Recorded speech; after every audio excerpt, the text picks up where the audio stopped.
सरकार बनने जा रही है। अब दिल्ली विधानसभा चुनाव के नतीजों में बीजेपी को पूर्ण बहुमत मिला है। बीजेपी 48 सीटों के साथ चुनावी नतीजों में सबसे बड़ी पार्टी बनकर के उभरी है। यानी कि अब दिल्ली में बीजेपी आम आदमी पार्टी को हटाकर अपनी सरकार बनाने की ओर अग्रसर है।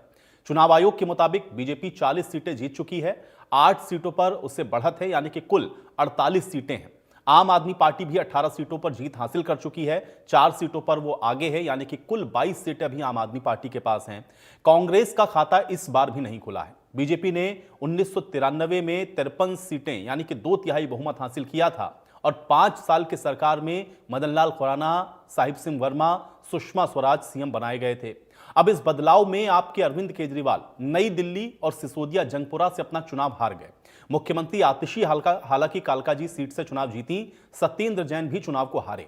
अब हार के बाद अरविंद केजरीवाल ने कहा कि हम इस हार को स्वीकार करते हैं, भाजपा को जीत की मैं बधाई देता हूं। इस बीच दिल्ली सरकार के जनरल एडमिनिस्ट्रेशन डिपार्टमेंट यानी कि जीएडी ने सचिवालय को सील करने के आदेश भी जारी किए गए हैं। इसमें यह कहा गया है कि बिना परमिशन के कोई भी फाइल या दस्तावेज या कंप्यूटर हार्डवेयर सचिवालय परिसर से बाहर नहीं जाना चाहिए।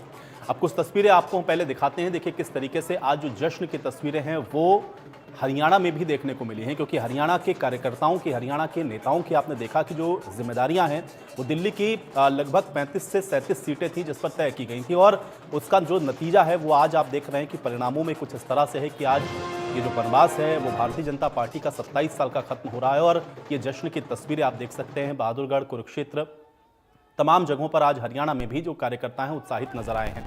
तो दिल्ली में एक तरीके से आप कह सकते हैं कि जो जीत मिली है उसका जश्न हरियाणा तक दिख रहा है, और ये बड़ा लाजमी है क्योंकि दिल्ली के तीनों तरफ आप देखेंगे तो हरियाणा लगता है, और ऐसे में हरियाणा के जो कार्यकर्ता थे, हरियाणा के जो नेता थे जिनकी चुनावी ड्यूटियां लगी हुई थी, उन सब की मेहनत भी एक तरीके से आप कहेंगे कि रंग लाई है। हाँ, आम आदमी पार्टी जो लगातार इस बात के दावे कर रही थी कि वो एक बार फिर से जीत करके अपनी हैट्रिक लगाएगी, लेकिन ऐसा हुआ नहीं, और भारतीय जनता पार्टी का जो वनवास है वो दिल्ली में समाप्त हुआ है और एक प्रचंड बहुमत के साथ भारतीय जनता पार्टी अब सरकार दिल्ली में बना रही है। तो जश्न होना स्वाभाविक है और उसकी तस्वीरें आप देख सकते हैं, चाहे फतेहाबाद हो, बहादुरगढ़ हो, जींद हो, कुरुक्षेत्र हो, पलवल हो, करनाल हो, सोनीपत हो या हरियाणा के सभी जिले, हर जगह पर आप देख रहे हैं कि बीजेपी के कार्यकर्ता इसी तरह से उत्साहित नजर आए। आज दिल्ली के चुनाव के नतीजे आए हैं और जनता का जो भी निर्णय है, जनता का जो भी फैसला है, उसे हम पूरी विनम्रता के साथ स्वीकार करते हैं। जनता का निर्णय सर माथे पर। मैं भारतीय जनता पार्टी को इस जीत के लिए बहुत बहुत बधाई देता हूं, और मैं उम्मीद करता हूं कि जिस उम्मीद के साथ और जिस आशा के साथ लोगों ने उनको बहुमत दिया है, वो उन सभी उम्मीदों और आशाओं पे पूरा उतरेंगे। हमने पिछले 10 साल में जनता ने जो मौका दिया हमें, उन 10 सालों में हमने बहुत सारे काम किए। शिक्षा के क्षेत्र में, स्वास्थ्य के क्षेत्र में, पानी के क्षेत्र में, बिजली के क्षेत्र में, और भी अलग अलग तरीके से लोगों को राहत पहुंचाने की कोशिश की उनकी जिंदगी में, और दिल्ली के इंफ्रास्ट्रक्चर को भी हमने सुधारने की कोशिश की। सबसे पहले तो मैं कालकाजी विधानसभा की जनता का धन्यवाद करना चाहती हूँ जो उन्होंने मुझ पर भरोसा दिखाया। मैं अपनी पूरी टीम का धन्यवाद करना चाहती हूँ जिन्होंने बाहुबल, गुंडागर्दी, मार पिटाई का सामना भी करते हुए जमीनी स्तर पे मेहनत करी और जनता तक पहुंचे। बाकी दिल्ली की जनता का जनादेश है, हमें जनादेश स्वीकार है। ये मैं अपनी सीट जीती हूँ, लेकिन ये जीत का समय नहीं है, ये जंग का समय ही है। जंग जारी रहेगी भारतीय जनता पार्टी के खिलाफ, उनकी तानाशाही और उनकी गुंडागर्दी के खिलाफ।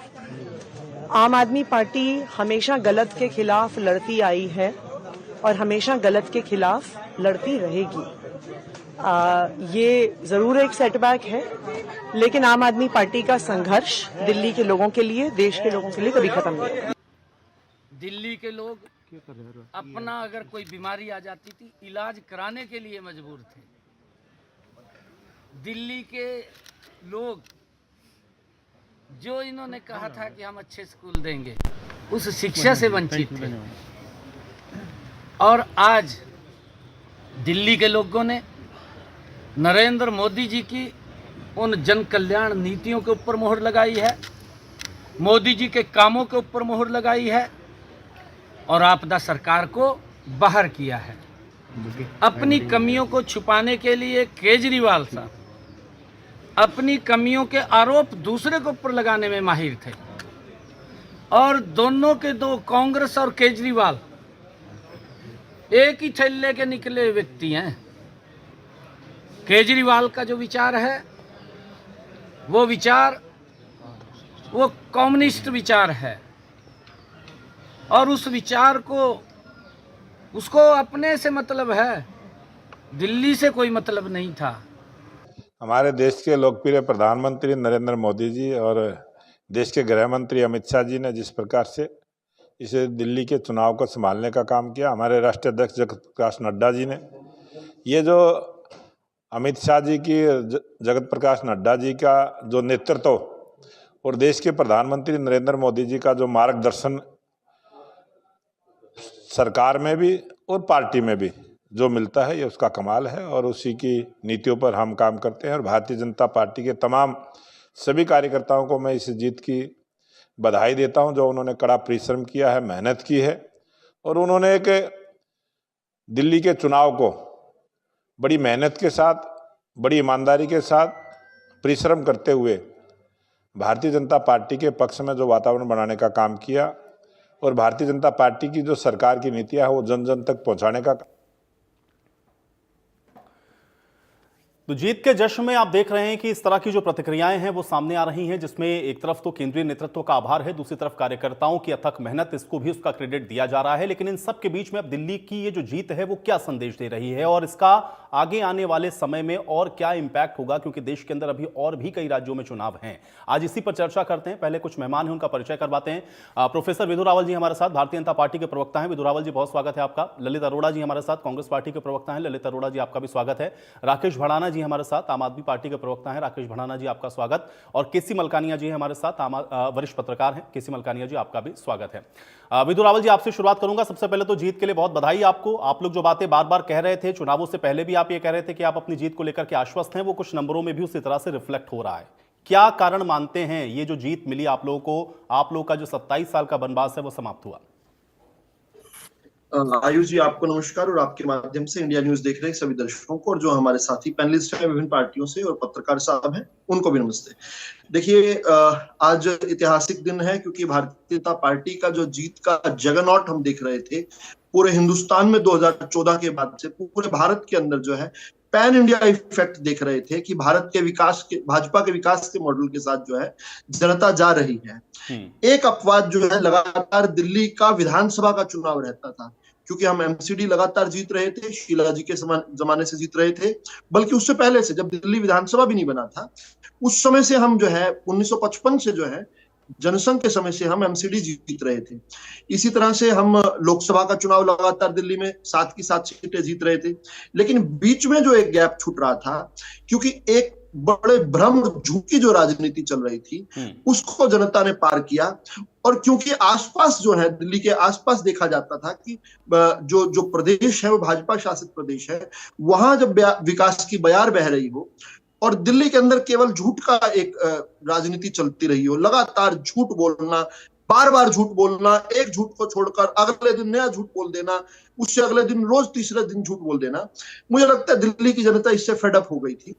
और भारतीय जनता पार्टी के कार्यकर्ताओं ने जिस प्रकार से बहुत मेहनत की है, अंत में भी मेहनत करते रहे क्योंकि हर रोज जब भी हम कुछ काम कहते थे, कोई बात कहते थे, कोई योजना लेकर आते थे, उसके काउंटर में जो है बहाना निकल जाता था। हर रोज नया षड्यंत्र, हर रोज नई बात। कभी कह देते थे कि हमारी यमुना में हरियाणा वालों ने जहर मिला दिया, यमुना में जहर आ गया, इस प्रकार की बातें। कभी कह देते थे कि भाजपा आ गई तो आपकी बिजली जो फ्री है वो छीन लेंगी, आप इनको वोट करोगे तो 8 तारीख से 9 तारीख को आपका बिजली का बिल आ जाएगा। इस प्रकार की झूठी राजनीति को किस प्रकार से मात दी गई, ये मुझे लगता है बड़ा महत्वपूर्ण है। और खास तौर पे मैं जो है 4 जून का आज दिन याद कर रहा हूं जब बहुत सारे लोग जो हैं 240 पर रोककर भाजपा को बहुत ज्यादा जो है उत्साहित हो रहे थे। मुझे लगता है कि वहां से भारतीय जनता पार्टी ने जो कमबैक किया, पहली बात तो तीसरी बार जो है लोकसभा के अंदर सरकार बनाना, तीसरी बार मोदी जी का प्रधानमंत्री बनना, उसके बाद हरियाणा के अंदर जो है सरकार बनाना, कभी नहीं हुआ था ऐसा। हरियाणा में 3 बार किसी की सरकार नहीं बनी। फिर महाराष्ट्र में सरकार बनाना, 35 साल में कभी किसी की जितनी सीटें नहीं आई थी उतनी आ गई। और दिल्ली के अंदर जो है जिस प्रकार से आज हम देख रहे हैं कि लगभग वाइप ऑफ करना, जिसको हम फाइनल फ्रंटियर मान रहे थे, मुझे लगता है कि मोदी लहर का जो चरम है, जो लोग कुछ कह रहे थे कि फेड अवे हो गई, कम हो गई, ज्यादा हो गई, क्या हो गई, जो चरम है मोदी लहर का वो ये है जब मैं और आप बात कर रहे हैं और दिल्ली की जनता का बारंबार धन्यवाद कर रहे हैं, उनके स्नेह प्रेम और आशीर्वाद का, और इस एहसास को याद कर रहे हैं कि जिस प्रकार से भारत पूरा का पूरा आज उठ खड़ा हुआ है भारत को विकसित बनाने के लिए, उसमें भारत की राजधानी का भी होगा। अब ये वो बुरे सीन्स नहीं देखेंगे आयुष जी, ये बड़ा बड़ा हृदय जो है। आज एक चीज तो थोड़ा स्पष्ट देखी, क्योंकि कम से कम अरविंद केजरीवाल सामने आए और उन्होंने बड़े खुले दिल से आप लोगों को बधाई भी दी, और उन्होंने कहा कि जो जनता का मैंडेट है वो सर माथे, मतलब ये नहीं हुआ कि ये कमी रह गई या ये खामी थी या इस वजह से जीते, या तरह तरह के जो हम लोग देखते हैं कि रिजल्ट के बाद आरोप लगते हैं, वो कम से कम अरविंद केजरीवाल ने नहीं किया। मुझे लगता है कि उन्होंने रिफ्लेक्ट किया होगा, रियलाइज किया होगा कि this far and no further, इससे ज्यादा झूठ नहीं बोला जा सकता। अब रोज मैं आकर झूठ बोल दूं, कभी कह दूं जी 15-15 करोड़, जो विधायक ही नहीं बने उनको 15-15 करोड़ रुपए भाजपा ने ऑफर कर दिए हैं, फिर नंबर नहीं बताना, फिर खुद अपने आरोप पर जब जांच करने के लिए पुलिस आई हो उसके लिए दरवाजे बंद कर लेने। आमतौर पर फरियादी ये कहता है कि जल्दी से पुलिस को बोलो, पुलिस कार्रवाई क्यों नहीं कर रही, यहां पुलिस कार्रवाई करने आई उसके लिए दरवाजे बंद कर लिए। मुझे लगता है कि काफी हद तक उन्होंने रियलाइज किया होगा, और मैं चाहता हूं, मैं दिल से चाहता हूं कि अरविंद केजरीवाल रियलाइज करें कि अब झूठ की राजनीति नहीं, अब भ्रम की राजनीति नहीं। अब वो ये कहे, आज भी वो ईवीएम का बहाना बना सकते थे, जिस प्रकार से पिछले 1.5 महीने से कान खा गए हमारे कि वोट बढ़ गई, जबकि अभी आज सुबह इलेक्शन कमीशन ने केवल एक लाइन में इनका गुब्बारा फोड़ दिया ये बताकर, अरे जनवरी 2024 में यही वोट बढ़ गए थे, 13 महीने तक इतने ही वोट थे, 13 महीनों से आपने वोटर लिस्ट नहीं देखी थी क्या? आज चुनाव के दौरान 1.5 महीने कान खा गए, वोट इतने बढ़ गए, इतने घट गए, ये हो गया। आज फेयर एंड स्क्वायरली उन्होंने ये मानकर कि उनसे गलतियां हुई हैं, उनसे राजनीतिक गलतियां हुई हैं, उन्होंने जनता के विवेक को कम आंका, 3 बार उनको छला, लेकिन अब नहीं, अब जो है जनता ने अब ठीक है, अब आपकी जीत है तो जीत में बहुत सारे श्रेय हैं, लेकिन हार है उसकी समीक्षा क्या है और उसके कारण क्या है, इसको थोड़ा समझते हैं। राकेश जी का मैं रुख कर रहा हूं। राकेश जी, बहुत सारी डिबेट्स मैंने करी और आम आदमी के पार्टी के प्रवक्ता बार बार इस बात को दोहराते रहे और ये कहते रहे कि आप देखिएगा जब नतीजे आएंगे तो दिल्ली की जनता हमारे साथ एक बार फिर से खड़ी रहेगी, जबकि दूसरी तरफ से बराबर ये कहा जाता रहा कि आप लोग जो कह रहे थे जनता में आप उस चीज को पहुंचा नहीं पाए, डिलीवर नहीं कर पाए। आज वो नतीजों में भी रिफ्लेक्ट हो रहा है, क्या कारण रहा राकेश भड़ाना जी? देखिए, जो जनता ने जो फैसला किया उसका हम स्वागत करते हैं। दूसरी बात मैं ये कहना चाहता हूँ, ये भारतीय जनता पार्टी के प्रवक्ता झूठ झूठ झूठ झूठ शब्द इन्होंने 1000 बार बोल दिया। मैं कहता हूँ कि इनसे बड़ा झूठा इस दुनिया में कोई मिलेगा ही नहीं। इन्होंने एक सच बोला हो तो बताओ, ठीक है 26 साल बाद आपकी सरकार आ गई, बन गई, हम उसका स्वागत करते हैं, परंतु जिस तरीके से जो हालात हैं देश के, वो किसी से छुपे हुए नहीं है। एक बात और मैं कहना चाहता हूँ, आखिर अभी ये झूठ की बात कर रहे थे, मैं पूछना चाहता हूँ कि जो आपने प्रधानमंत्री जी ने जो झूठ बोले देश में, वो पूरा देश नहीं जानता क्या? परंतु फिर भी आपकी सरकार गठबंधन से बनी हुई है और हमने 10 साल राज किया है, हमने 3 बार सरकार बनाई है।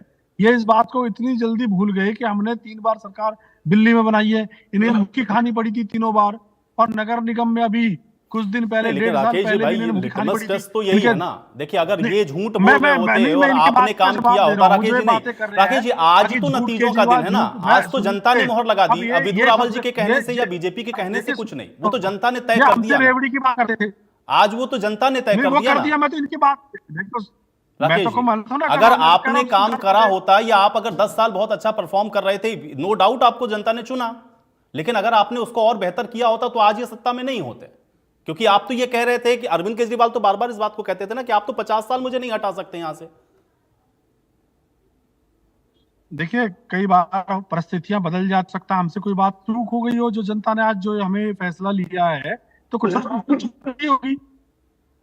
अगर चूक रही है तभी तो इनकी सरकार बन गई, सबसे बड़ी की सरकार बनी है आज दिल्ली में, हमसे चूक हुई है तभी तो बनी है, वरना क्यों बन जाती। अब ये 5 साल काम करेंगे, पता चलेगा इन्हें कैसे काम करेंगे। दूसरी बात ये कहते, अभी सब कह रहे थे गंगा के ऊपर यमुना के ऊपर बात कर रहे थे, बिजली के ऊपर। मैं इनसे कहना चाहता हूँ कि यमुना का तो सबसे ज्यादा हमने लेटर लिखे, फंड आपने दिए नहीं, हमें यमुना साफ करने नहीं दी। आप पिछले 5-10 साल से इसी षड्यंत्र में लग रहे थे जब से आपकी देश में सरकार आई थी, किसी तरीके से अरविंद केजरीवाल जी को बदनाम कर दिया जाए, दिल्ली में तुम काबिज हो जाओ। उसी षड्यंत्र के तहत हमारे बड़े लीडरों को फंसाया गया। बेईमानी का जो ये बार बार ये बोल रहे थे, झूठ झूठ, हमने तो सब सच बोला है, हमने कभी झूठ नहीं बोला है। मैं समझ रहा हूँ राकेश जी, देखिए एक तो 10 साल आप लोगों ने काम किया, ठीक है, एंटी इनकम्बेंसी का फैक्टर होता है, बहुत सारी चीजें होती हैं। आपकी पार्टी का सबसे बड़ा चेहरा, आपकी पार्टी का एक, मैं ये कह सकता हूं कि जो होल सोल है, अगर वो अपनी सीट को हार जाए तो ये क्या इसका मैसेज है? अरविंद केजरीवाल अपनी सीट हार गए।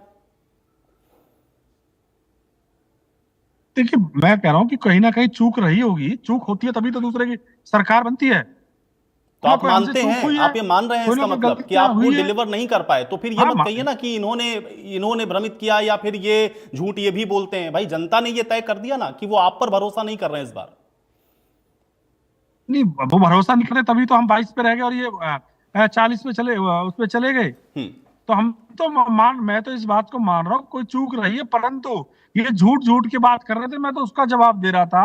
ये सबसे बड़े झूठे, इन्होंने कहा था 500 रुपए में सिलेंडर देंगे, क्या राजस्थान, मध्य प्रदेश और हरियाणा में दे दिया? इनसे पूछना जरा। ये वाई इनके मुख्यमंत्री झूठे लूटते रहते, यमुना में चले गए, पानी पिया और उसे वापस कर दिया। मतलब ये ड्रामेबाजों की पार्टी है। ठीक है, लोगों ने इन्हें दे दिया, इनकी सरकार बना दी, हम इस बात को कोई अस्वीकार थोड़ा कर रहे हैं, हम तो स्वीकार कर रहे हैं, बनेगी नहीं सरकार। पर जिस तरीके से ये इनके प्रवक्ता बौखला रहे हैं और अब इतनी बड़ी बातें कर रहे हैं, अरे भाई, वो पानी अगर ये दूषित कर रहे होते तो दिल्ली की जनता आपको वोट करती ना। दिल्ली की जनता ने तो ये बता दिया ना कि वो पानी हरियाणा दूषित नहीं कर रहा, पानी उनको साफ दे नहीं पाए, यही तो मैंडेट है। अगर आप उसको स्वीकार कर रहे हैं तो फिर आज इस आरोप का तो कोई मकसद है नहीं। हाँ ठीक है, अभी आपके सामने 5 साल हैं, 5 साल अभी ये दिल्ली में क्या करेंगे, नहीं कर पाएंगे, तब आपके पास बहुत मौका है कि आप इनके ऊपर प्रश्न उठाइए कि भाई आप यमुना साफ कर पाए कि नहीं कर पाए, आप साफ पानी दे पा रहे हैं कि नहीं दे पा रहे हैं, या जो भी इन्होंने वादे किए हैं। लेकिन आज तो कम से कम जनता ने ये साबित कर दिया ना कि आप जो आरोप इनके ऊपर लगा रहे थे उसको सिरे से खारिज किया जनता ने। आज तो स्वीकारिए इसको। हम तो इस बात को स्वीकार कर रहे हैं, नहीं हम तो स्वीकार कर रहे हैं, हमसे कोई चूक रही होगी तभी तो आज भारतीय जनता पार्टी की सरकार बन गई। पर मैं एक बात और आपसे एक मिनट लूंगा प्लीज, 1 मिनट में एक बात और कहना चाहता हूं। देखिए, इसमें एक बहुत बड़ा कारण ये भी है कि जो कांग्रेस जिस तरीके से इन्होंने अपने चुंगल में ले रखी है और कांग्रेस को इन्होंने डरा रखा है, जो हरियाणा में भूपेंद्र सिंह हुड्डा के साथ इन्होंने किया, वही दिल्ली में इन्होंने कांग्रेस वालों ने बी टीम का काम कराया दिल्ली में भी। और इन्होंने कांग्रेस ने आपको जिताने की ठेकेदारी थोड़ी ना ले रखी है भाई। कांग्रेस अपना नहीं अस्तित्व देखेगी क्या? कांग्रेस अपने दम पे वहां पे चुनाव ना लड़े?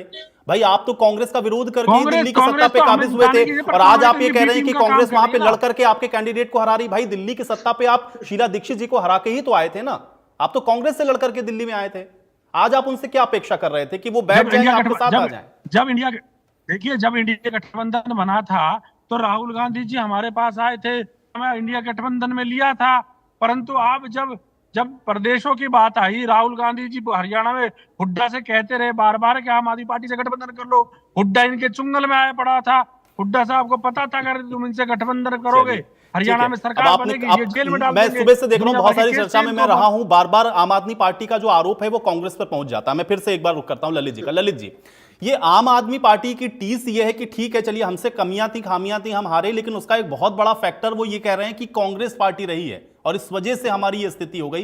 कांग्रेस अगर इस तरह से नहीं लड़ती चुनाव या साथ में आप लोग लड़ लेते तो ये स्थिति ना होती। ललित जी, ऐसा है, इंडिया अगेंस्ट करप्शन में इन्होंने विक्रम बेताल बन के अन्ना जी के सहारे पे सत्ता हासिल करने में या कांग्रेस के खिलाफ कैंपेन चलाया और बहुत ही गंदा कैंपेन चलाया हमारे खिलाफ। उस सब के बावजूद इंडिया गठबंधन बनाने की जब भाजपा के खिलाफ बारी आई तो इनको अप्रोच किया गया, इनको उसमें लिया गया, लेकिन उसमें ये कहने लगे कि कांग्रेस को बाहर करो। तो ऐसे लोगों को, ऐसे गद्दारों को जो हमारे खिलाफ सत्ता में आए और फिर हमें ही कहने लगे इंडिया गठबंधन से हटा दो, ये अपने आप को राष्ट्रीय नेता समझने लग गए थे, तो वो हवा निकल गई है। दूसरा ये है कि वन मैन शो है, वन मैन पार्टी है।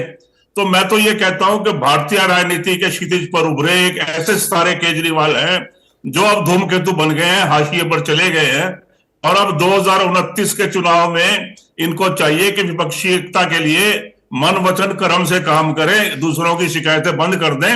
अदरवाइज तो ये हाशिए में है, इनको कोई सांस भी नहीं लेने देगा यहाँ पे, क्योंकि आज ही बोल दिया है विधानसभा सील कर दी गई है सेक्रेटरीएट, और अभी रोज कानूनी दावपेच में माहिर है भाजपा। दिल्ली कोई ना कोई नया केस इन पे बनेगा, तो अगर इनको हमारी मदद आज भी चाहिए। आज क्या थोड़ा सा इस बात की तसल्ली ज्यादा है कांग्रेस पार्टी को कि जो गुजरात में आम आदमी पार्टी ने किया, जो पंजाब के अंदर किया, या जो हिमाचल में जाकर के, या जो उत्तराखंड में और या उत्तर प्रदेश में, क्या दिल्ली के अंदर कांग्रेस पार्टी ने सूद समेत वो वापस ले लिया आम आदमी पार्टी से? नहीं, हमने कहीं लोगों को ये नहीं कहा कि आप आम आदमी पार्टी को वोट ना दें। हम अपना चुनाव नहीं लड़े। हम देश की राजधानी में 15 साल पहले हम थे, उसके बाद जो है भाजपा आई, तो हमें कुछ चुनाव लड़ने से, अगर हमारा गठबंधन था तो गठबंधन धर्म का पालन दोनों ने नहीं किया, फिर ये भी जिद पे अड़ गए, तो फिर हमारे साथ, भाई हरियाणा में हमने इनके साथ किया था ना गठबंधन लोकसभा में, तो ये हमें ही कहने लगे कि आप हमारी वजह से जीते हो, पूरे हरियाणा में जो 5 सीट जीते हो। भाई ऐसा नहीं होता, मिलजुल के गठबंधन धर्म के कुछ नियम होते हैं। देखिए, भाजपा के पास संगठन और संसाधन दोनों है। भाजपा 15वां राज्य जीत गई है, मैं भाजपा के लोगों को बधाई देता हूं। हमारे साथ कुछ बातें हुई दिल्ली में, अरविंदर लवली और चौहान जी को भी जाना पड़ा पार्टी से। फिर ये पानी में जहर वाला मामला केजरीवाल को उल्टा पड़ा है। क्यों ये ऐसे वचन बोलते हैं? अपने बोलने पे नियंत्रण क्यों नहीं रखते? हमेशा इनकी जो भाषा होती है वो बहुत ज्यादा चुभने वाली होती है। शालीनता की इनमें भी कमी है। अगर भाजपा वालों ने गलत बोला इनको, इन्होंने कौन सा कम बोला? हमेशा फिर मेरी माँ की कसम बहन की कसम खाने लग पड़ते हैं। पानी का जहर क्यों कहना था? आप कह सकते थे दूषित पानी आ रहा है हमें। फिर दूसरी, अब दिल्ली की जनता मूर्ख नहीं है। एलजी तथा इनका झगड़ा जो है रोज का जो है, प्रशासन चलाना ही मुश्किल हो रहा है। शराब घोटाला हमने कहा था करो, भाई आपके खिलाफ एक मुकदमा बना शराब घोटाले का, उसमें 100 करोड़ का इल्जाम लगा। मैं ये नहीं कहता आप अपराधी हैं, लेकिन उस मुद्दे को इतना बुलाया कि आपकी पर्सनल इमेज नोज डाइव होगी, बिल्कुल जमीन पे लग गए आप। फिर मोदी ने कहा कि हम जो है आपको जो आपकी जो जन कल्याण की चीजें हैं वो चलती रहेंगी। अच्छा, ठीक है, मैं ललित जी, ठीक है, मैं ललित जी मैं अभी आऊंगा। मैं मलकानिया साहब का भी एक रिएक्शन ले लेता हूं। मलकानिया साहब, ये जाहिर है कि आप सुबह से नतीजे देख ही रहे होंगे, और अब तो ये जो टैली है वो ऑलमोस्ट हम मान के चल रहे हैं कि यही रहने वाला है। कैसे देखते हैं इन परिणामों को, और क्या कारण मान रहे हैं कि एक तो 27 साल के बाद भारतीय जनता पार्टी की वापसी, और आम आदमी पार्टी की स्थिति कि उनके सभी कद्दावर नेता एक तरीके से एक लाइन में हार गए, आतिशी को अगर हम लोग छोड़ दें तो? मलकानिया जी, भारतीय जनता पार्टी जो है वो ठीक है 27 साल के बाद सत्ता में आई, क्योंकि दिल्ली के लोगों ने सभी पार्टियों को परखा पिछले 3 दशक में। पहले भारतीय जनता पार्टी, फिर कांग्रेस आई, शीला दीक्षित जी की सरकार आई। उसके बाद जो है जब लोगों ने दोनों पार्टियों को परख लिया, तो दिल्ली में जो अन्ना हजारे का आंदोलन हुआ, जिसमें एक भ्रष्टाचार के बरखलाफ, शीला दीक्षित के बरखलाफ जो आवाज उठाई गई, और उसमें कहा गया कि हम साफ सुथरी राजनीति देंगे, हम आम आदमी की पार्टी बनकर काम करेंगे, आम आदमी की तरह रहेंगे, ना मकान लेंगे, ना गाड़ी लेंगे, ना बंगला लेंगे। परंतु अब जो बंगला सामने आया, ये सबसे बड़ा मुद्दा चुनावों में ये भी रहा। जो शीश महल की बात होती रही, वो होती रही। आपने कहा दिया कि यमुना में आपने जहर घोल दिया। ये मान सकते हैं कि आप गंदा नाला पड़ गया, पानी पड़ गया, उससे दूषित हो, ये बात कहते तो लोग मानते थे। परंतु आपने जहर घोलने की बात कर दी। इससे हरियाणवी जो लोग दिल्ली में रहते हैं उनकी भावना को ठेस पहुंची। इसके साथ साथ आप रोप की राजनीति करते रहे कि हमें केंद्र सरकार की काम नहीं करती, दिल्ली में अपराध बढ़ रहे हैं, पुलिस जो है वो केंद्र के अंतर्गत आती है, एलजी हमें काम नहीं करने देता। तो इस प्रकार की जब आप रोपों की राजनीति करेंगे तो लोग एक बार समझ गए कि आपने 11 साल की, और आप कहते हैं 5 साल और दे दो, हमसे कुछ काम रह गए, कर नहीं पाए, तो हमें और टाइम दो। तो लोग कहते हैं अब दे देंगे तो आपको केंद्र में कोई और सरकार है, अब भी बीजेपी की सरकार है, अब भी आप यही रोप लगाएंगे 5 साल भाई हमें केंद्र की सरकार नहीं काम करने देती, एलजी की सरकार नहीं काम करने देती। तो इससे बढ़िया है कि जो केंद्र में। लेकिन मलकानिया साहब देखिए, आम आदमी पार्टी को मैं सुबह से देख रहा हूं, सुबह से बहुत सारी डिबेट में, चूंकि जब से ये रुझान शुरू हुए तो उसके बाद से ही बहुत सारे मैंने उनके प्रवक्ताओं को देखा, और अभी भी हमारे साथ भी बढ़ाना जी, वो भी ये कह रहे हैं कांग्रेस पार्टी एक बहुत बड़ा कारण बनी है। ये जो हम लोग को टैली दिख रही है, या जो भारतीय जनता पार्टी की सीट इतनी गेन हुई है, क्या आप ये कारण मानते हैं कि कांग्रेस पार्टी की वजह से ये जो परिस्थितियां हैं वो उस तरह की बन गई? नहीं, अगर कांग्रेस कुछ सीटें ले जाती है और कांग्रेस को शोर करते, लगता था ऐसा कि अगर कांग्रेस जितने वोट ले जाएगी उसका लाभ जो है भाजपा को मिलेगा, परंतु कांग्रेस की जो कार्य प्रणाली रही है उसकी आपको कोई सीट ही नहीं आई, तो कितने का डेंट पहुंचा सकती थी आप पार्टी को। ये भाजपा की जो कार्य प्रणाली है, भाजपा के पास सेल्फलेस कार्य करते हैं। भाजपा ने लोकसभा चुनावों में देख लिया कि आरएसएस के बिना चुनाव लड़ा और इनके अध्यक्ष ने कह दिया कि हम आरएसएस के बिना चुनाव लड़ सकते हैं, परंतु उसका नतीजा ये हुआ कि भाजपा को केंद्र में बहुमत नहीं मिल सका, मिलकर साथियों के सहारे सरकार बनानी पड़ी। तो उसके बाद हरियाणा में भी आरएसएस के कार्यकर्ता मैदान में डटे और दिल्ली में भी ना जाने कितनी चुनाव सभाएं की। और सबसे बड़ी बात ये कि भाजपा के जो आरएसएस के कार्यकर्ता है वो परिवार को छोड़कर चुनाव मैदान में आते हैं, और बहुत सारे तो अनमैरिड है जिन्होंने शादी नहीं की और संघ के लिए अपना जीवन व्यतीत कर दिया। तो जो सेल्फलेसली काम करते हैं, झुंगियों झोपड़ों में जाते हैं, काम जगह जगह जाते हैं, और भाजपा तो कहती है कि एक चुनाव होता है खत्म होता है दूसरे के लिए हम तैयार रहते हैं, तो वो काम करते हैं। और भाजपा ने जो इसकी आपकी नाकामियां थी, जैसे आप कहते हैं कट्टर ईमानदार, कट्टर, आप जेलों में जा रहे हैं,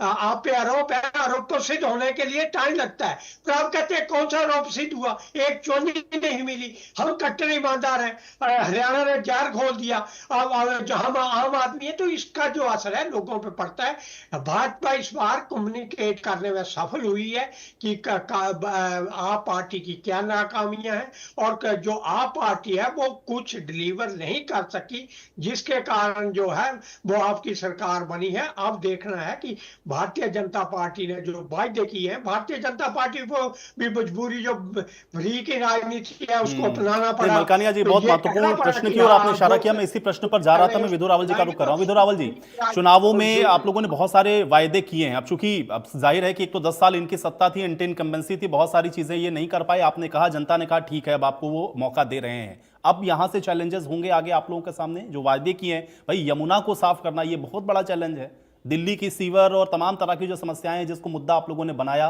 वो कैसे अब आप लोग क्या बड़ा चैलेंज मानते हैं? और दूसरी तरफ यहां 22 लोग हैं अभी इनके पास, आम आदमी पार्टी आंदोलन से निकली हुई पार्टी है, कैसे इसको करेंगे आप लोग? आयुष जी, देखिए, चुनौतियों को हम स्वीकार करते हैं और हमने चुनौतियों के बाद जो है हमने काम करके दिखाया है। जब हम यमुना साफ करने की बात करते हैं तो हमारे पास एक ट्रैक रिकॉर्ड है। साबरमती रिवर फ्रंट हमने गुजरात में बनाकर दिखाया, हमने दिखाया किस प्रकार से साबरमती में जो है यमुना से भी ज्यादा गंदगी थी, और हमने किस प्रकार से उसका जो है काया पलट किया। ये हमारा मॉडल है। ये किस प्रकार का झूठ का मॉडल नहीं है कि कह दिया कि मोहल्ला क्लिनिक बना दी और मोहल्ला क्लिनिक के अंदर केजरीवाल की खांसी का भी इलाज ना हो पाए, ऐसा नहीं झूठ का है मामला। हम ट्राई टेस्टेड लोग हैं, हमने काम किया है, तो उसके बूते जो है जनता का विश्वास प्राप्त किया है हमने। हमें झूठ और बहाने कभी नहीं बनाने पड़े। जब हम शासन में आए, छोटी छोटी, कभी दिल्ली म्युनिसिपल कमेटी में हम जीत गए, कभी उसके बाद देश के अंदर किसी इक्का दुक्का राज्य में हमारी सरकार बनी, उस समय पंचायत से लेकर पार्लियामेंट तक कांग्रेस राज करती। हमने तरीके ढूंढे अपने काम करने के, हमने बहानेबाजी नहीं की, हमने हवाई चप्पल पहनकर रिपब्लिक डे पर जाने की ऐसी हिमाकतें नहीं की। खासतौर पे तब जब आप अफोर्ड कर सकते हो, आप एक IRS ऑफिसर बने, अपनी साइज से 2 साइज बड़ी जो शर्ट पहनकर, रेनॉल्ड्स का पेन टांग कर आप जानकर क्या दिखा रहे थे आप। और जब आपकी हकीकत खुली तो हकीकत तो आई तो शीश महल निकला। शीश महल, अब आयुष जी, ध्यान करने वाली बात है, एक सामान्य आदमी को जकोजी की आवश्यकता क्या है, एक मुख्यमंत्री को भी क्या जरूरत है? अरे इतना क्या आपके अंदर जो है राजशाही घूम गई कि आप पर्दे जो है रिमोट से चलवाना चाहते हैं। पर्दे रिमोट से कौन चलाता है भाई? आपने देखा कि किस प्रकार से मार्बल उसके नहीं दिखाइएगा। मुझे लगता है कि दिल्ली के अंदर जो है उसको म्यूजियम के तौर पर रखना चाहिए और दिखाना चाहिए व्हाट वाज रॉन्ग विद आम आदमी पार्टी। जो आपदा जो थी वो थी क्या, और बड़ी सबसे ज्यादा शर्मनाक क्या है, जब ये बनाया जा रहा था, जब इसके लिए पर्दे चूज किए जा रहे थे, जब इसके लिए जकोजी और टेम्परेचर कंट्रोल कोबोर्ड जो है वो तैयार किए जा रहे थे, उस समय दिल्ली के लोग जो है अपनी जान को तरस रहे थे। दिल्ली के अंदर केजरीवाल साहब आते और आकर जो है झूठ बोल देते, जबकि दिल्ली के पास पर्याप्त जितनी आवश्यकता थी उससे अधिक ऑक्सीजन थी, उसके बाद आकर झूठ बोल देते। भाई मैं बता रहा हूं दिल्ली के पास केवल 3 दिन की ऑक्सीजन रह गई है, बाद में मत कहना 3 दिन की ऑक्सीजन रह गई है, ये कहकर वो अपने कार्यालय से निकलते और कार्यालय से निकलकर उन इंजीनियर्स को अपने घर पर बिठा लेते, जिनसे पूछते कि फॉल्स सीलिंग कैसी लगेगी, मार्बल का किस प्रकार से स्टाइल होगा। इतनी गैर जिम्मेदारी जनता, जब दिल्ली के लोग मर रहे थे उस दौरान जो है शीश महल की जो है ये नक्शे बना रहे थे, उसके अंदर क्या क्या चीजें लगेंगी, ये हमने सबने देखा। अब बड़ी बात क्या थी, जो आदमी कहता था कि छोटे से आरोप पर ही शीला दीक्षित को, सोनिया गांधी को उठाकर जेल में डाल दो और जेल में 3 दिन रखोगे तब पता चलेगा, तब यही बताएंगे। वो आदमी जो है, जब उनके पास ईडी का पहला नोटिस गया, देखो मैं ये इंडिया अगेंस्ट करप्शन की बात हुई, मैं शायद थोड़ा सा टाइम ले लूं ललित अरोड़ा जी आपसे। जब इंडिया अगेंस्ट करप्शन में कांग्रेस पार्टी ने 16 अगस्त 2011 को अन्ना हजारे को गिरफ्तार किया, अन्ना हजारे जो है उनको कोर्ट में पेश किया गया। अन्ना हजारे ने कहा मैं जमानत नहीं लूंगा। किस बात की जमानत लूं, मुझे जेल में डाल दो, मैं जेल में जाना चाहता हूं, मैं जमानत नहीं लूंगा। उनको तिहाड़ के रूम में, वहां जो जेलर्स रूम है उसमें पूरी रात रखा गया। पूरा देश आंदोलित हुआ देखकर कि भाई कितनी कन्विक्शन है। यहां पर ईडी का नोटिस आया आपके पास, आपने भ्रष्टाचार किया, आपने पॉलिसी बनाई शराब की, जिस पॉलिसी के बारे में पूरी चर्चा हो चुकी है। जैसे एलजी ने कहा कि हम इसकी समीक्षा करेंगे, उसी दिन आपने जिस पॉलिसी को 4 दिन से आप कह रहे थे कि बड़ी गेम चेंजर पॉलिसी है, तुरंत आपने वापस ले लिया। फिर उसके बाद आपके पास ईडी का नोटिस आया। मैं खत्म करता हूं अपनी बात को जल्दी से। आप जाकर क्या करते, अगर आप सच्चे होते आप ईडी के पास जाते, अगर आपके अंदर अन्ना हजारे मौजूद होता। दिक्कत है कि आपके अंदर लालू आ गया, आप जाते ईडी के पास और कहते ले मैं आ गया, मैं खुली किताब हूं, मेरी जितनी जांच करनी है कर लो, और भाई मैं 15 दिन यहीं ईडी दफ्तर में बैठूंगा, पूरी जांच कर लो अच्छे से, मैं नहीं जाऊंगा यहाँ। किया क्या आपने, आप पहले दिन से कोर्ट भागने लग गए कि ईडी जांच क्यों कर रही है, ईडी जांच क्यों कर रही है। 10-10 ईडी के नोटिस आपने इवेट किए, क्यों किया भाई? अगर छुपाना नहीं था, पंजाब में विपස්සना करने क्या करने गए थे आप? उसके बाद जो है आपने तब नहीं किया। उसके बाद आपको जो है, जब सेंट्रल गवर्नमेंट ने आपका डिसीजन ओवरटर्न किया, आप उस दिन सरकार छोड़ सकते थे, बोलते मेरे को नहीं चाहिए सरकार, मेरे को जब जन लोकपाल के ऊपर आपने सरकार 49 टन की तोड़ी थी ना, छोड़ देते। आपके पास तीसरा मौका था, जब आप जेल में गए, कहते मैं जेल से सरकार चलाऊंगा। आप कुछ से क्या सुना आयुष जी, क्योंकि हमें जेल में डाल दिया था इसलिए काम नहीं हुआ। अरे भाई रोड रोलर क्या जाकर केजरीवाल ने चलाना था क्या? नालियों को साफ करना, ये कुछ एनालिसिस हो रहे हैं, मुझे लग रहा है कि इस पर मैं आम आदमी पार्टी से एक रिएक्शन लेता हूं। अब मैं ये समझना चाह रहा हूं बड़ाना साहब, क्योंकि बहुत सारे हम लोगों ने देखे ना, जिन लोगों के ऊपर आप लोग आरोप लगाते थे उन नेताओं को भी आप देख लीजिए, लालू प्रसाद यादव को देख लीजिए, हेमंत सोरेन को देख लीजिए, जयललिता को देख लीजिए, जिसके ऊपर भी आरोप लगा सब अपनी सीट पर छोड़ करके किसी को मुख्यमंत्री बना करके तब जेल गए। आपने कहा कि हम जेल से ही चलाएंगे। भाई जनता तो देख रही है ना बड़ाना साहब, ये फिर आप ये कहेंगे कि कांग्रेस की वजह से ये लोग जीत गए, ये तर्क चलने वाला नहीं है। शीश महल भारी पड़ गया, जो आरोप लगे शराब घोटाले के, और फिर जेल में जाकर के ये कहना कि हम सरकार चलाएंगे, बाहर आकर के फिर आप ये कह रहे हैं कि नहीं अब हम आतिशी जी को बनाते हैं मुख्यमंत्री। क्या ये सब भारी पड़ा है आम आदमी पार्टी को बड़ाना साहब? देखिए आज बीजेपी के प्रवक्ता ने बता दिया कि इन्होंने किस तरीके से षड्यंत्र रचा था। परंतु मैं एक बात कहना चाहता हूँ कि हाई कोर्ट ने क्या कहा, इन पर लताड़ लगाई, सुप्रीम कोर्ट ने जमानत दे दी, सुप्रीम कोर्ट ने। अरे सुप्रीम कोर्ट ने कहा कि तुमने भाई, इतने दिन बगैर सबूत के कैसे रख लिए? सशर्त जमानत है। मैं सुन रही है ना मेरी बात भी, आप ये सशर्त जमानत है, जमानत दे दी है, ठीक बात है, उसमें क्या कंडीशंस लगाए फिर वो भी बताइए साथ में। इनके मुंह पे थप्पड़ साइन नहीं करने हैं, सचिवालय में घुस मत जाना। राकेश बड़ाना जी, जो कंडीशन लगाई है जमानत की जो शर्तें हैं साथ में जरा वो भी बताइएगा। करके आगे हमने ईडी का ऐसे नोटिस भेजा, हमने फलाना किया, हमने ये करा, वो तुमने सब भेज दिया। परंतु सुप्रीम कोर्ट ने क्या कहा, तुम्हें लताड़ लगाई सुप्रीम कोर्ट ने कि बगैर सबूत के तुम अंदर कैसे रख सकते हो। वो तो पूरा देश जानता है इस बात को, पूरा देश जानता है कि सशर्त जमानत क्या होती है? सशर्त जमानत क्या होती है, जरा वो कंडीशन बताइए ना, जिस कंडीशन पर अरविंद केजरीवाल जमानत मांग रहा है। सचिवालय में घुस मत जाना, मैं कह रहा हूं किसी फाइल को देख मत, ये लताड़ लगाना है राकेश बड़ाना जी, इतनी कंडीशन लगा करके जमानत देना, अगर लताड़ लगाना है भारतीय जनता पार्टी को या मौजूदा सरकार को, तो फिर तो मुझे लगता है कि ये तो समझ से परे है बिल्कुल। भाई सशर्त जमानत है अरविंद केजरीवाल की, वो बात ठीक है, आरोप है उनके ऊपर, जमानत पर है वो बाहर, जमानत दे दी कोर्ट ने, लेकिन साथ में कंडीशंस भी लगाई। मंत्री कार्यालय में घुस मत जाना। इनकी तरह तो नहीं है, हम इनकी तरह तो नहीं है कि महाराष्ट्र में जिन लोगों को इन्होंने चोर बताते थे उनके साथ सरकार बना ली, जिन पे हजारों करोड़ रुपए के घोटाले थे महाराष्ट्र में, वो इनके साथ आ गए। इनसे बड़ा तो बेईमान तो वही कोई तो आपको है। नहीं करना था ना, वही नहीं करना था आपको। राजनीति के लिए, अरे राकेश भड़ाना जी, राजनीति के लिए यही तो कुछ भी कर सकते मूल हैं। प्रश्न है। एग्जाम्पल है, हजारों एग्जाम्पल है। भड़ाना साहब, यही तो मूल प्रश्न है। हरियाणा आम आदमी एग्जाम्पल है। पार्टी तो एक आंदोलन हरियाणा से में निकली हुई दूसरा पार्टी थी। एग्जाम्पल है। आपको इन्हें तो सिर्फ बीजेपी ये और सत्ता कांग्रेस चाहिए, जैसा नहीं बनना इनकी था ना। पार्टी में कोई आ जाओ, आपने कहा कि कोई आप बीजेपी भ्रष्टाचार जैसे नहीं, आप हो, कांग्रेस कोई जैसे फर्क नहीं, नहीं लेकिन पड़ता आप इस उनसे अलग कहाँ हैं? आप तो और उनसे ज्यादा राजनीति में फंसते हुए नजर आए। जनता यही तो देख रही थी। दिल्ली की जनता ने आपको क्यों चुना था राकेश भड़ाना जी, बताइए? दिल्ली की जनता ने आपको क्यों चुना था?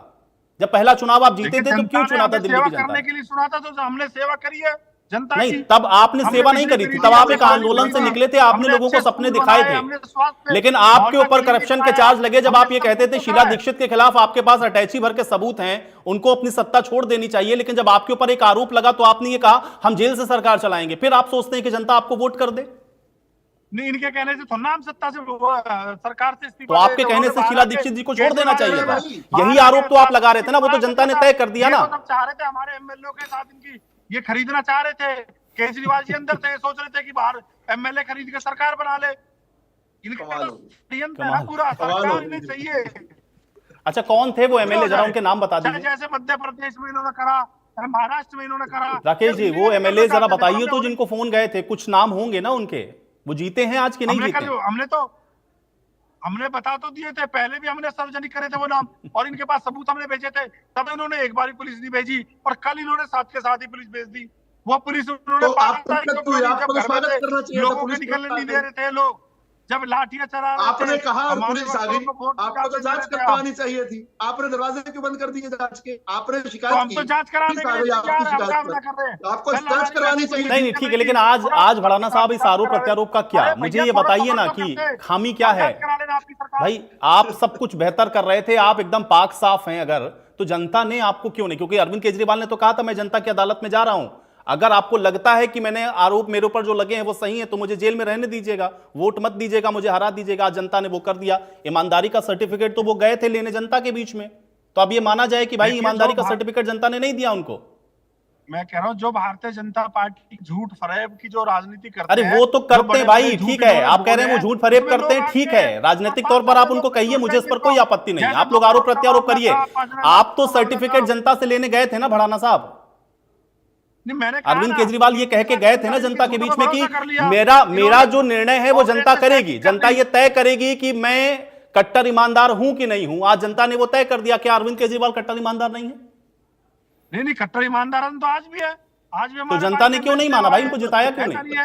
सत्ता में ठीक है, उनका कोई कई बार सत्ता में नहीं आते, पर ईमानदारी थोड़ा हमारी खत्म हो जाएगी। केजरीवाल जी के शब्द हैं जो मैं आपसे कह रहा हूं। उन्होंने कहा जनता ये तय करेगी, और जनता ने तय कर दिया, तो फिर ये मानना पड़ेगा कि जनता ने ये मान लिया कि नहीं जो आरोप लगे वो सही है। जनता ने हमें कांग्रेस की तरह थोड़ा करा। 22 एमएलए आज भी हमारे, तो ये थोड़ा सत्ता से बाहर कर दी तो क्या हो गया? 22 एमएलए तो है, जनता ने क्या हमसे ये थोड़ा कह दिया कि आप बेईमान हो? इनकी जहां ठीक है ललित जी, ठीक है, एक सेकंड ललित जी, आप लड़ना चाहिए भाई, क्योंकि आम आदमी पार्टी आपको ही हटा करके सत्ता में आई थी। आप लोगों ने पूरी एफर्ट्स भी लगाए, लेकिन वो सीटों में कन्वर्ट नहीं हुआ उस तरीके से। आज भी खाता नहीं खुला आप लोगों का, क्या कारण रहा? देखिए, ये पोलराइजेशन बहुत ज्यादा हो गई थी लोकल इश्यूज पे, और वो क्योंकि सत्ता पार्टी थी इनकी, आप वालों की, और ये देखिए ना 241 एमपी, 6-7 मुख्यमंत्री, सारे केंद्रीय मंत्री और तमाम अमला आसपास के राज्यों का इनके साथ काफी बड़ी संख्या में जनबल था, और उसका नतीजा इनके सामने आया है। लेकिन फिर भी बीजेपी को 46% वोट मिले हैं, आपको तकरीबन 44% मिले हैं, और 7% के करीब हमें वोट मिले हैं। हालांकि ये अभी तदर्थ आंकड़े हैं, आगे देखिए थोड़ा चेंज हो सकता है। तो 2% के अंतर से ललित जी, मेरा प्रश्न ये है कि आम आदमी पार्टी के पास जो 44% है वो तो कांग्रेस का ही गया हुआ 44% है ना, वो गेन पर आप लोग क्यों नहीं आ पाए? अगर आम आदमी पार्टी से नाराजगी है तो कांग्रेस के ऊपर भरोसा दिल्ली की जनता क्यों नहीं कर रही? ठीक है, भारतीय जनता पार्टी आप कह रहे हैं बड़ा हमला लगा था उनका, लेकिन आपका परसेंटेज तो कम से कम काफी होना चाहिए था ना, कुछ सीटें भी रिफ्लेक्ट होनी चाहिए थी, वो नहीं हुआ अरोड़ा साहब। ऐसा है कि हमें जनता ने उस रूप में नहीं सराहा, तो अब हमें हमारे लिए ये विचारणीय हो जाएगा ना कि हम जो है अब आगे की राजनीति में दिल्ली के अंदर में एक कहते हैं सशक्त जो है काडर जो हमारा छितरा गया है उसको दोबारा इकट्ठा करें, नंबर 1 ये सोचने का टाइम है।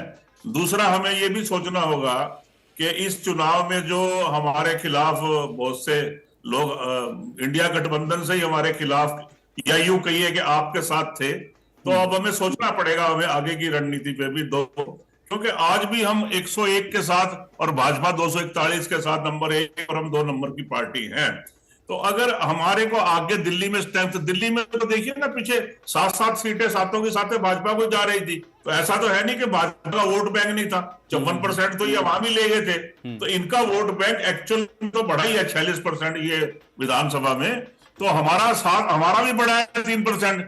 तो लेकिन ये उतना नहीं बढ़ा जिस हिसाब से बढ़ना चाहिए था। हमारे लिए बड़ा सबक है कि गली मोहल्ला नुक्कड़ और बूथ लेवल पे हमें हरियाणा और यहाँ पे दिल्ली में कैसे आगे बढ़ना है, इस पर हम विचार करेंगे।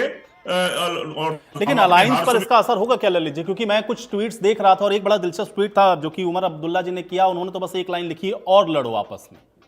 तो इससे सबक सीखना है ना। उमर अब्दुल्ला भी तो एक खींच में है ना कि भाई ये आपस में मिलकर लड़ते, शायद परिणाम बदल जाता है, उनकी ये सोच रही होगी ना। लेकिन हमारे साथ में तो कल भी इनका व्यक्ति कह रहा था कि बड़ा लीडर, कि अगर हमारे को कोalition बनानी पड़ी तो कांग्रेस का सहारा नहीं लेंगे, ऐसा बोला उन्होंने। तो ये जो बयानबाजी है जनता सुनती है, जनता अपने तरीके से रिएक्ट करती है, वो रिएक्शन आ गई हमारे सामने। ठीक है मलकानिया साहब, क्या ये तर्क मान ले या फिर आप इसको भी मानते हो कि भाई ये तो अरविंद केजरीवाल ने कहा था कि मेरे ऊपर जो चार्जेस लगे हैं, जनता से बड़ी अदालत क्या होती है? अदालत तो जो अपना फैसला देगी वो देखा जाएगा, वो तो सर माते होगा, लेकिन जनता ये तय कर देगी कि मैं ईमानदार हूं या नहीं हूं, मैं कट्टर ईमानदार हूं, मैं जनता के बीच में जा रहा हूं। अपनी सीट गवा चुके वो। अब क्या ये माना जाए कि जनता भी उन चीजों को समझ रही है, या उसने एक तरीके से अपनी मोहर लगा दी कि नहीं, हम आपको ईमानदार नहीं मान रहे? ठीक है, ये ठीक है कि केजरीवाल जी ये कहते थे पहले भी कि मैंने काम किया है तो मुझे वोट देना, नहीं तो नहीं देना, अगर मैं ईमानदार हूं तो मुझे वोट देना। तो वो काम के आधार पर वोट मांगते थे और काम के आधार पर उन्होंने को पहले लोकसभा चुनावों में बता दिया कि आपने काम नहीं किया। लोकसभा चुनावों में भी 7 की 7 सीटें बीजेपी की चली गई। अब जो था, इसके बाद भ्रष्टाचार के आरोप लगे। दूसरी, अब राजनीति ऐसी करते रहे कि द्वेष की राजनीति, आरोप की राजनीति करते रहे, भ्रष्टाचार की राजनीति करते रहे, और आपने भाषा की मर्यादा नहीं रखी। इसके साथ साथ आपकी एक अहंकार की राजनीति हो गई थी कि आपने लोकसभा चुनाव तो कांग्रेस के साथ लड़ा, परंतु विधानसभा चुनाव में उनसे सलाह तक नहीं की, उनको कहा नहीं कि आप अलग लड़ लो, हम अलग लड़ेंगे। आपने सीधे अपने उम्मीदवार मैदान में उतार दिए। तो इसका फर्क तो पड़ता है कि अहंकार तो आपका नजर आ रहा था। आपको यह लगता था कि हम अब जो है वो चुनाव जीतेंगे, हम अकेले जीतेंगे, अगर हम कांग्रेस के साथ चुनाव लड़ेंगे तो कांग्रेस उसमें भागीदार हो जाएगी सत्ता में। तो जब सत्ता में हमने आना है, हमारे बल पे कांग्रेस को भी वोट मिलेंगे, तो हम इसको क्यों ले लें? अगर कांग्रेस और आप पार्टी मिलकर लड़ती तो ये ठीक था कि शायद कांग्रेस को इतना फायदा ना होता, परंतु कुछ ना कुछ तो दोनों में सुधार होता। भारतीय जनता पार्टी जो है, वो भारतीय जनता पार्टी ने भी लोकसभा चुनावों में सबक लिया है। जब इन्होंने 400 का नारा दिया और अपना बहुमत नहीं लेकिन मलकानिया साहब, क्या कांग्रेस पार्टी ने एक तरीके से आम आदमी पार्टी को आईना दिखाया है? क्योंकि बहुत जगह पर आम आदमी पार्टी की वजह से कांग्रेस को सीधे नुकसान हुआ है। गुजरात उसका एक बहुत बड़ा एग्जाम्पल है। आप सीट भले ही एक भी ना जीत पा रहे हो वहां पर, लेकिन नुकसान आपने जरूर पहुंचाया दूसरी पार्टी को, और ये सिलसिलेवार ढंग से था। और भी कई राज्यों में ऐसा हुआ। तो क्या ये तय किया कांग्रेस के नेतृत्व ने कि हमको अपना जो खोया हुआ जनाधार है उसको बढ़ाना है, और उसका परिणाम चाहे जो हो, भले भारतीय जनता पार्टी को अपना मुख्य अपोनेंट वो मानते हैं, एनी हाउ उनको हटाना है, लेकिन अभी के लिए कम से कम ये एक सबक है आम आदमी पार्टी के लिए। और इसका अलायंस पर क्या असर पड़ेगा मलकानिया साहब? देखो, कांग्रेस पार्टी को अपने अलायंसों के साथ एक रेखा खींचनी पड़ेगी कि ये लोग जो है हमारे साथ लड़ेंगे, चाहे लोकसभा के चुनाव लड़े, चाहे विधानसभा का लड़े, परंतु एक पतली सी लाइन तो खींचनी पड़ेगी कि ये हमारे साथ हैं। आप कम से कम पतली, जब स्थितियां होती है उसके साथ राजनीति में कोई परमानेंट नहीं होता है, परंतु आपको हाईकमान में भी, जब गांधी परिवार है उसमें सोनिया गांधी जी है, प्रियंका जी है, राहुल जी है, ये 3 है, चौथे खड़गे जी है। इनमें से किसी एक को तो इतना पावरफुल मानना चाहिए कि इसी आदेश के अनुसार हम चलेंगे और इसके हिसाब से काम करेंगे। उसका जो नेतृत्व राज्य भी स्वीकार करें। अब हरियाणा की स्थिति आप देख लो कि एक विपक्ष का नेता अभी तक आप चुन नहीं पाए। उसका कारण ये है कि अगर किसी को चुनते हैं तो आपके पास इतनी मजबूती नहीं है कि आप डंडे से ठोक देंगे कि ये विपक्ष का नेता, आपको पता विद्रोह हो जाएगा। तो जब तक आपके पास केंद्रीय नेतृत्व मजबूत नहीं होगा तब तक आपको इस घाटे का सामना बलकाने साहब, एक छोटा सा बिल्कुल शार्प रिएक्शन चाह रहा हूं, फिर मैं विधु रावल जी का रुख करूंगा। चूंकि चुनाव के मोड में हम लोग देखते हैं देश में हमेशा कहीं ना कहीं चुनाव है, लेकिन अभी एक महत्वपूर्ण राज्य है बिहार, वहां अलायंस में ये सरकार अभी भी वहां पे चल रही है। लेकिन अब चूंकि हरियाणा से जो शुरू हुआ है वो लगातार दिल्ली विधानसभा चुनाव तक दिखा है, क्या बिहार के इलेक्शंस पर आपको लगता है कि ये चीजें क्योंकि कार्यकर्ताओं को थोड़ा उत्साहित करती हैं, ये लगता है कि कुछ रिफ्लेक्ट करेगा वहां पर, या वो दिलचस्प हो जाएगा? बिल्कुल अफेक्ट करेगा और बिल्कुल इसका असर पड़ेगा। ये हरियाणा का असर जो है वो इस दिल्ली में पड़ा है, महाराष्ट्र में पड़ा है, तो इसका असर जो है वो पड़ेगा। भाजपा के पास कैडर है काम करने के लिए, और जब सूर्य चढ़ता है तो सभी सलाम करते हैं। और इसलिए जब भाजपा जीत रही है और उसका उत्साह बढ़ा है तो कार्यकर्ताओं का उत्साह भी बढ़ता है, और हर कार्यकर्ता चाहेगा कि उसकी पार्टी, अब ये देखना पड़ेगा कि नीतीश के नेतृत्व में चुनाव लड़ेंगे। वैसे तो भाजपा ने क्लियर कर दिया कि हम जो चुनाव नीतीश के नेतृत्व में, और एक गठबंधन का धर्म भी निभाते हैं, चाहे सीजी पलटी मार दें, परंतु भाजपा जो है वो अपना गठबंधन धर्म को निभाती है। मुझे लगता है अलायंस दोनों जो इंडिया अलायंस है उसको भी दोबारा से इस पर सोचना पड़ेगा, और यहाँ जो अलायंस है भारतीय जनता पार्टी का जेडीयू के साथ, वहां पर भी क्या होगा इसको भी देखना पड़ेगा। विधु रावल जी, ये हरियाणा से शुरू हुआ दिल्ली विधानसभा चुनाव तक, अब अगले साल हम लोग देखेंगे कि बिहार का भी इलेक्शन होना है। क्या कार्यकर्ता उत्साहित, इसका रिफ्लेक्शन आपको दिखेगा? और उसके पहले अभी हम लोग निकाय चुनाव भी देखेंगे प्रदेश के अंदर, क्या उसका असर होगा? देखिए, भारतीय जनता पार्टी का कार्यकर्ता बहुत उत्साहित है। एक जो चोट हमें खाई थी, जो झूठ बोलकर भ्रम कर कि आरक्षण खतरे में है, लोकतंत्र खतरे में, ये झूठ फैलाकर जिस प्रकार से हमें लेजिटिमेट राइट से हमें वंचित किया गया। देखिए, मोदी जी जो है 303 के बाद जो है आगे बढ़ने चाहिए। इन 5 सालों में हमने देखा कि किस प्रकार से कोविड के अंदर कितनी बेहतर व्यवस्थाओं से हमने जो है पूरे देश को संभाला, पूरी दुनिया में उसकी तारीफ हुई। हमने देखा कि इन 5 सालों में 370 भी टूटा था। हमने देखा कि इन 5 सालों में भारत जो है दुनिया के अंदर 5वीं बड़ी आर्थिक महाशक्ति बन गया। हमने देखा कि किस प्रकार से देश की सीमाएं सुरक्षित हुई, देश के भीतर सुरक्षा हुआ। उसके बाद आकर कोई झूठ बोलकर हमारे सामने से जो है झूठ बोलकर बहका कर ले जाए, यह आम जनता के मन में भी चुभा, और भाजपा के कार्यकर्ता ने इसको अपने ऊपर लिया। भाजपा के कार्यकर्ता को यह लगा कि मुझे अब जो है दुगनी मेहनत करनी पड़ेगी, क्योंकि जब झूठ जो है, जब तक सच सुबह सोकर नहीं उठता, झूठ आधे दुनिया का चक्कर काट के आ जाता। हमने इस चैलेंज को स्वीकार किया। हमने कहा कि दुगनी मेहनत करेंगे, झूठ की भ्रम की राजनीति के खिलाफ बात करेंगे। एक के बाद एक हम देख रहे हैं देश और विदेश में जो षड्यंत्रकारी ताकतें हैं वो कमजोर हो रही है। हमने एक के बाद एक षड्यंत्रों को पिटते हुए देख रहे हैं। आगे भी ये जो डाउनस्लाइड रहेगी। और इसके साथ ही भाजपा का, मैं फिर से कहता हूं कि जो हमारा पीक पॉइंट था, जो लोग कह रहे थे कि शायद 2014 में आ गया, कोई कह रहा था 19 में आ गया, कोई कह रहा था कि 24 में आएगा, ये 2025 जब हम दिल्ली की विधानसभा के चुनाव को विश्लेषण कर रहे हैं, ये भारतीय जनता पार्टी का पीक पॉइंट है। क्योंकि इस समय हमने आकर ये दिखाया कि भारतीय जनता पार्टी इंडिस्पेंसिबल है। बीजेपी विकास का एकमात्र मॉडल है। झूठे मॉडलों को दिल्ली की जनता ने दिखाया क्या हुआ, जिनको स्वास्थ्य का भड़ाना जी तो अभी भी नहीं मान रहे, कह रहे हैं ये तो ठीक है, जनता के बीच में गए थे केजरीवाल जी, लेकिन ऐसा थोड़ी ना है कि ये तय हो गया कि भाई वो कट्टर ईमानदार नहीं है। देखिए, बढ़ाना जी को मनाना तो मेरी डिबेट में आकर मेरा मंतव्य नहीं था। मेरे तो आपके दर्शकों को कन्विंस करवाना है, और उनको मैं ये कन्विंस करवा सकता हूं कि शकूर बस्ती से जब बहुत बुरी तरह से सत्येंद्र जैन जो है, वही सत्येंद्र जैन जो हेल्थ मिनिस्टर थे, जो हेल्थ के मॉडल के प्रचारक थे, वो जब बुरी तरह हारते हैं तो हेल्थ का मॉडल फ्रॉड माना जाता है। जब हम देखते हैं कि शिक्षा मंत्री पटपटगंज की सीट छोड़कर आकर जंगपुरा से बुरी तरह हारते हैं, और पटपटगंज भी हारते हैं, दोनों सीटें हारते हैं, तो यह शिक्षा का मॉडल फ्लॉड होता है। जब राजनीति बदलने आने की कस्में खाकर आने वाला व्यक्ति खुद नई दिल्ली की सीट, जहां से वो जॉइंट किलर बना था, शीला दीक्षित जी को हराकर वो हारता है, तो पता चलता है कि झूठ का दिल्ली का मॉडल ये नहीं चल सकता है। अब तक केवल बहानेबाजी चल रही थी, केवल टाइम बाइंग हो रहा था। किया क्या कि केवल जो है, और ये मुश्किल काम नहीं था, अगर 300 यूनिट 200 यूनिट बिजली सस्ती करनी थी या खत्म करनी थी तो शीला जी कर सकती थी उस समय, लेकिन और भी बहुत सारे काम करने होते हैं। केवल 200 यूनिट फ्री करना, और ये कहकर किया था कि हम बिजली कंपनियों की ऑडिट करेंगे, वहां से जो पैसा बचेगा उससे 200 यूनिट फ्री होंगे। कोई ऑडिट नहीं हुआ, सरकारी खजाने पर सीधा सीधा सा उस पर गुहार हुआ 200 यूनिट फ्री का। और पानी आप दे रहे हो, और पानी में क्या आ रहा है? देखिए, मैं दिल्ली के प्रचार में रहा, उसी बात थोड़ी सी लंबी हो रही है हालांकि मेरी। जब पानी नल से निकलता है ना साहब, उसको पीना तो छोड़ो, उसको देखा नहीं जा सकता, इतना बुरा पानी। और फिर ये कहते हैं यमुना की गंदगी हमारे तो माननीय मुख्यमंत्री जी ने और हमारे भाजपा के बहुत सारे कार्यकर्ताओं ने आचमन करके दिखाया। आप आकर अपने दिल्ली की तरफ जाकर वजीराबाद के बाद जो है पानी को हाथ तो लगा कर दिखाइए।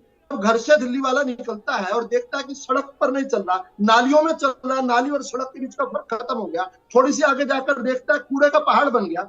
तो इसमें कूड़े का पहाड़ जो है ये केंद्र सरकार तो नहीं रोक रही थी साफ करने से, जो झूठ लगातार बोला गया, जो सारा आप कह रहे हैं कि झूठ की राजनीति को एक तरीके से ध्वस्त किया। ठीक है भड़ाना साहब, ठीक है, मैं मेरे पास समय की थोड़ी सी कमी। भड़ाना साहब भाई कुछ तो एनालिसिस किया होगा ना भड़ाना साहब। ठीक है, अब जीत हुई है उनकी, तो उनके लिए भाई मुबारकबाद, लेकिन अब आप लोग हारे हैं और इतने प्रचंड बहुमत के साथ आप लोग सत्ता में थे, कुछ तो हार का कारण समझ में आ रहा होगा ना भड़ाना साहब, क्या कारण रहा? मुबारकबाद हम दे रहे हैं, हमने कोई मुबारकबाद देने में थोड़ा कभी छोड़ी है, परंतु जो ये भैया हमारे बोल रहे हैं, रमेश भदौड़ीवीर के हैं बड़े नेता थे, वो कैसे हार गए।